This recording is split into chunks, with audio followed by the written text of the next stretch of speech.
السلام عليكم ورحمة الله. ازيكم عاملين ايه؟ يا رب تكونوا في ستر وصحة وراحة بال.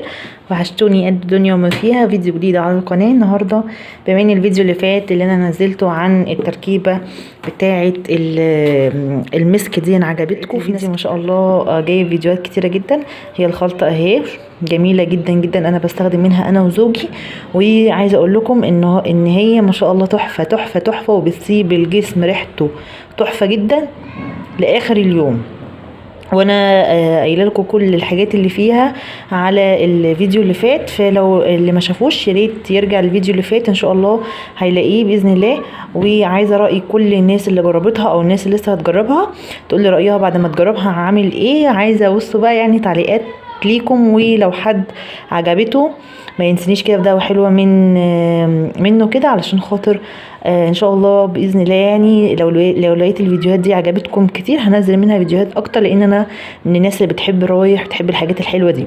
النهارده بقى فيديو هقول لكم فيه ازاي ان انت ترطبي جسمك وتخلي ريحته تحفه تحفه تحفه بطريقه بسيطه جدا جدا جدا جدا، تكاد تكون عندنا كلنا في البيوت، بس ممكن ما يكونش في حد عارف عنها حاجه.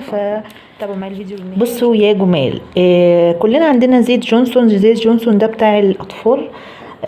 سعره بقى يعني هو سعره كان الاول بسيط، بس دلوقتي ب35 جنيه الازازه الصغيره، فبس هتقعد معاكي مده طويله جدا جدا جدا.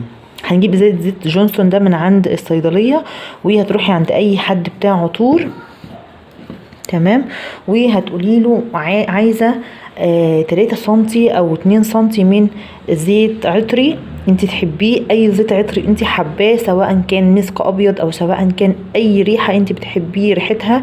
بس هتجيبي منها زيت الخام، الزيت الخام بتاعها، تمام. هيدولك مثلا في الازازه دي، انا الازازه دي عندي بقالها كتير جدا. كنت ساعات بحط منها في اماكن النبض، مثلا عند ايدي من هنا كده ولا حاجه، وعند وداني من ورا، بتخلي ريحه جسمك عباره عن انك انت فواحه ماشيه في الشقه. بس طبعا يعني يا ريت يفضل ان انت ما تخرجيش بيها بره البيت علشان خاطر الحرمانيه وكده. فالحاجات دي بتبقى يعني حبذ ان هي تكون لبيتك لاهل بيتك وكده. فبتجيبي 3 مللي بس، او يعني حاجه بسيطه جدا من الزيت العطري ده، وبتبداي ان انت تحطيها على الازازه كلها. حابه تحطيها على الازازه كلها تمام، حابه تحطيها على الكميه اللي انا حطاها دول فيها تمام. انا كنت عامله الازازه كلها الصراحه، وكنت حاطه فيها كلها. بعد كده لما جيت عملت المخمريه دي او الكريم دون، حطيت منه شويه من الزيت، فبقى عندي الكميه دي. وانا اصلا بستخدمها بقالي فتره طويله جدا، يعني عايزه اقول لكم من اول الصيف، اول ما الصيف بدا رحت عملت التركيبه دي، وبدات استخدمها من اول الصيف على طول. بتعملي بيها تستخدميها ازاي بقى؟ بصي يا ست الكل، اول حاجه بتاخدي الدش بتاعك الجميل كده، وجسمك وهو لسه مندي ميه، بتاخدي منها وتمشي بيها على جسمك كله، على ايدك وعلى رجلك، كل الاماكن اللي انت محتاجه ان انت تعطريها وترطبيها. ومش هقولك بقى على الترطيب اللي بتعمله، يعني ولا اغلى كريمات في العالم بترطب الترطيب بتاع زيت جونسون. ترطيبه عالي جدا، ترطيبه ممتاز جدا جدا جدا. لو انت حابه ان انت تشيلي جلد الوزه رطبي جسمك، لو انت حابه ان جسمك يفضل ناعم كده على طول ترطبيه بعد اي شاور.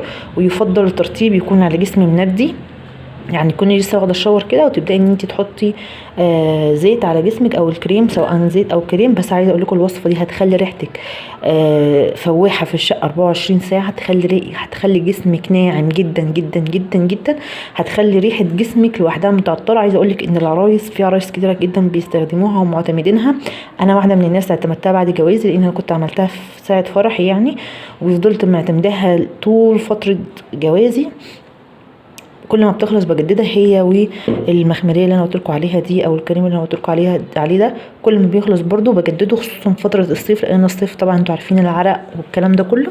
فجربوا الوصفه دي وانتوا مش هتندموا عليها ابدا، مش هتندموا على السعر اللي انتوا هتجيبوا بيه الزيت، لان زيت جونسون معروف بترطيبه العالي الفائق، وكل حاجه فيه جميله.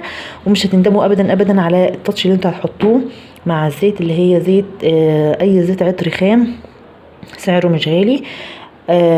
بتمنى ان الفيديو النهارده يعجبكم، ويتمنى ان هو ينور رضاكم. ان شاء الله انزل لكم فيديوهات تانية جديده باذن الله. اكتبوا لي في التعليقات عن عايزين الفيديو ده، ما تنسوش في لايك حلو من ايدك. وكمان لو مشتركه في القناه يا ريت تشتركي فيها، وده فضلا وليس امرا. اشوفكم فيديو جديد قريب باذن الله. مع الف سلامه.